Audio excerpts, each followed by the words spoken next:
মনে হচ্ছে রাজকন্যা রূপা চিৎকার করছে। রানী, তুমি ঠিকই বলেছ।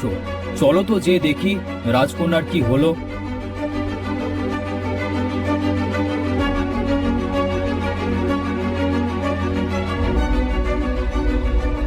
কি হয়েছে মা, তুই এমন করছিস কেন? কথা বল। মহারাজ, রাজকন্যা রূপার শরীর ভালো মনে হচ্ছে না। রাজকন্যা কথা বলছেন না। আপনি রাজবৈদ্যকে এক্ষুনি খবর দিন। ঠিকই বলেছ রানী তুমি। প্রহরী, এই প্রহরী, কোথায় তোমরা? এখনই রাজবৈদ্যকে খবর দাও। ঠিক আছে মহারাজ, আমরা এক্ষুনি রাজবৈদ্যকে খবর দিচ্ছি।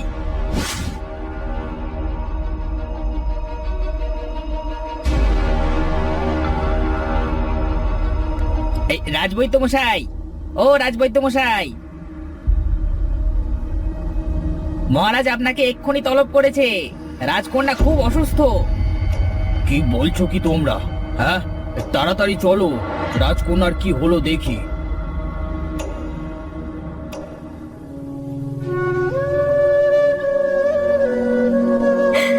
বৈদ্য মশাই, আপনি এসেছেন। দেখেন না, দেখেন না, মেয়েটা আবার ছটফট করতে করতে এখন যে আর কথাই বলছে না। আচ্ছা রানীমা, কাঁদবেন না, আমি দেখছি কি হয়েছে।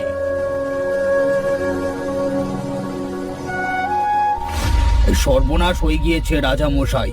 রাজকন্যার মরণ ব্যাধি, বড় রোগ হয়েছে। রাজকন্যা আর কথা বলবে না।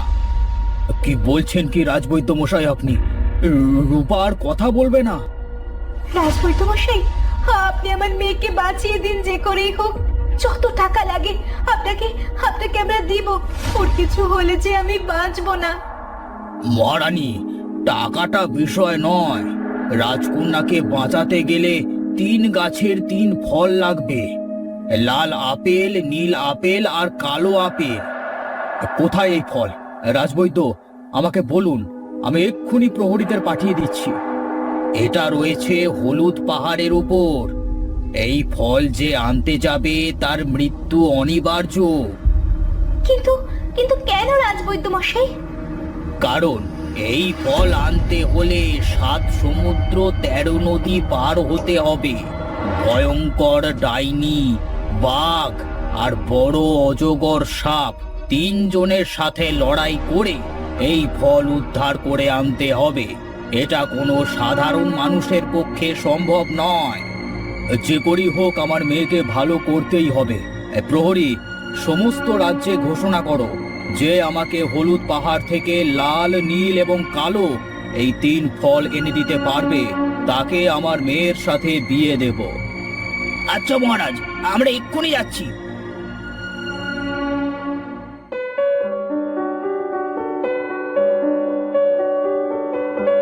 বাবা, তোমার জন্য খাবার এনেছি, খাবারটুকু খেয়ে নাও।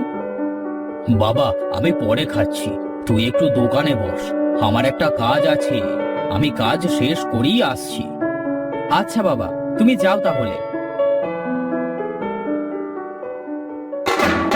শোনো শোনো শোনো, সমস্ত রাজ্যবাসী মন দিয়ে শোনো। রাজা বলেছে হলুদ পাহাড়ের ওপর থেকে রাজাকে যে 3 রঙের 3 আপেল ফল এনে দিতে পারবে তাকে রাজকন্যা রূপার সাথে বিয়ে দেবে। শুনছো বাবা, প্রহরীরা কি বলছে? ও বাবা, ওই ফল আমি আনতে যাব। বাবা, তুই দর্জি পুত্র আছিস, এটাই অনেক। তোকে রাজার জামাই বানানোর ইচ্ছে আমার নেই। এইসব কথা ভুলেও মুখে আনবি না। কিন্তু বাবা, কোনো কিন্তু নয় বাবা, তুই দোকানে বস, আমি একটু কাজে বাইরে যাচ্ছি।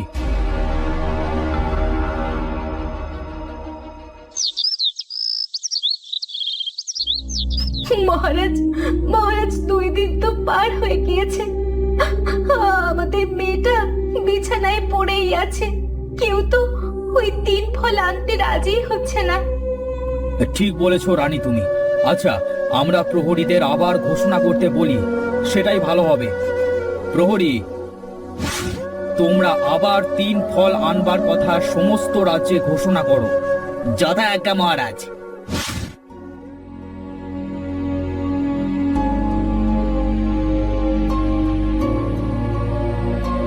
না, এবার আমাকে রাজামশাইয়ের সাথে কথা বলতেই হবে। আমি যাব এই 3 ফল আনতে।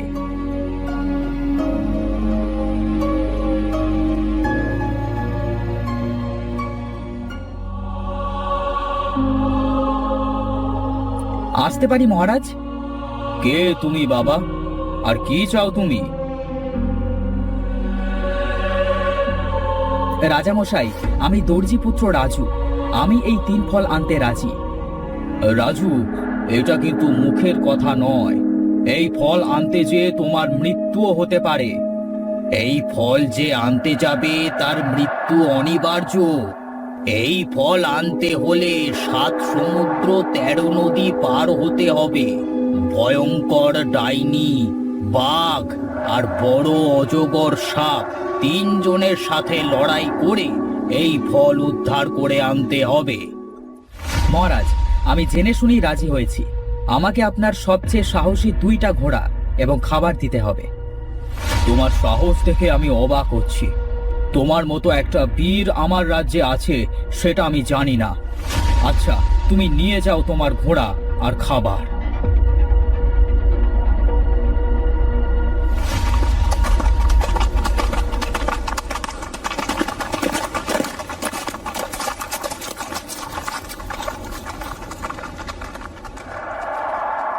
না, এবার খুব খিদে লেগেছে, কিছু খেয়ে নেই।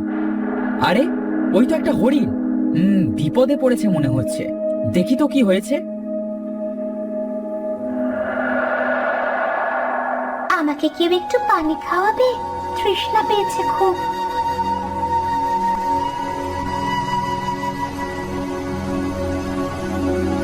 এই নে হরিণ, পানি খা। ভয় পেও না রাজু, আমি এক পরী। সাধু বাবার অভিশাপে আমি হরিণ হয়ে গিয়েছিলাম। তুমি আমার সেই সাপ মুক্ত করলে। তুমি কোথায় যাচ্ছ সেটা আমি জানি। আরে, আপনি কিভাবে জানেন আমি কোথায় যাচ্ছি? আমি তো পড়ি, আমি সব জানি। এটাও জানি হলুদ পাহাড়ে তুমি কেন যাচ্ছ। তবে রাজু, তুমি ঘোড়ায় চড়ে সেখানে পৌঁছতে পারবে না। এই নাও পালক। এটা তো ছোট পালক, এটা দিয়ে কি করব?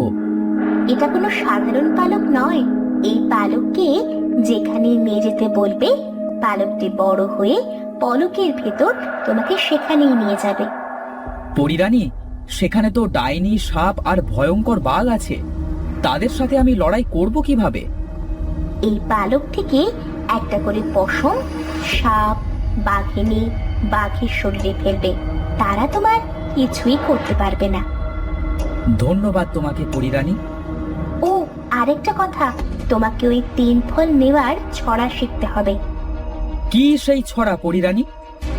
আয়রে আমার লাল ফল, আয়রে আমার হাতে, রাজার মেয়ের অসুখ করেছে, লাগবে তোর কাজে। 3 ফলের কাছে একই ছড়া পড়তে হবে। আমি তাহলে আসি। এই পালক, আমাকে হলুদ পাহাড়ের লাল ফলের কাছে নিয়ে যা দেখি। উঠুন প্রভু আমার উপর। আমি যাচ্ছি 7 সমুদ্র 13 নদী পার হয়ে, নীল পাহাড় পার হয়ে হলুদ পাহাড়ের উপর।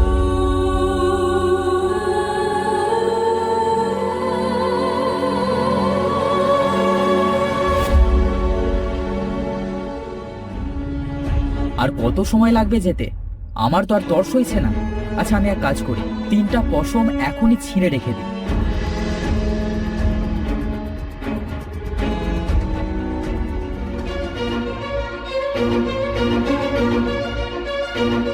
আরে, ওই তো সেই লাল ফল, কিন্তু এখানে তো কাউকে দেখতে পাচ্ছি না। যাই, এই ফাঁকে আমি লাল ফলটা ছিঁড়ে নিই।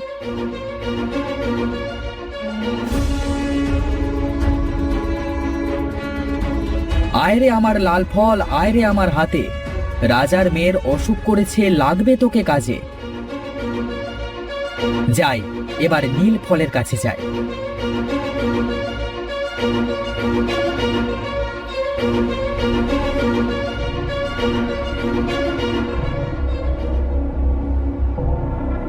তুই এখানে কি চাস?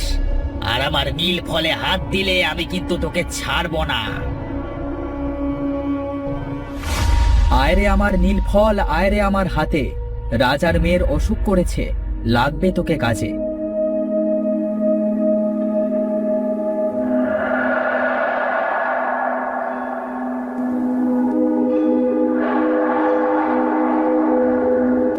কেড়ে আমার কালো ফলে হাত দেয়, মানুষ মানুষ গন্ধ নাকে আসছে যে, আজ মজা করে রক্ত খাবো। আয় রে আমার কালো ফল, আয় রে আমার হাতে, রাজার মেয়ের অসুখ করেছে, লাগবে তোকে কাজে।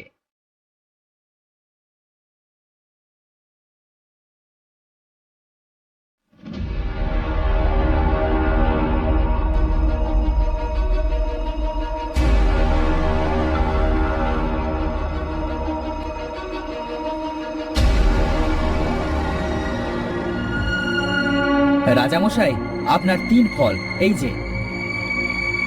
তুমি সত্যি আনতে পেরেছো রানী? রানী,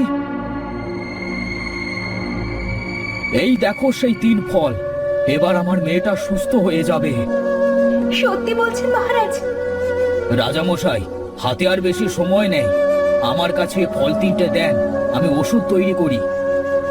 এই নিন 3 ফল।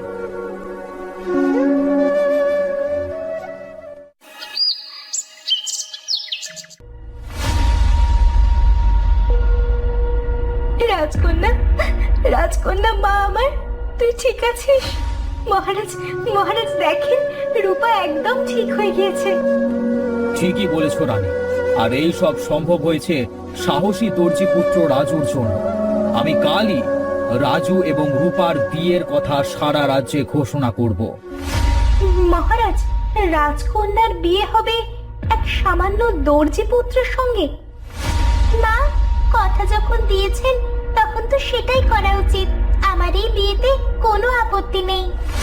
প্রহরী, আজই সারা রাজ্যে ঘোষণা করে দাও কাল রাজকন্যা ও দর্জি পুত্রের বিয়ের কথা, আর সমস্ত রাজ্য সুন্দর করে সাজাতে বলো সবাইকে।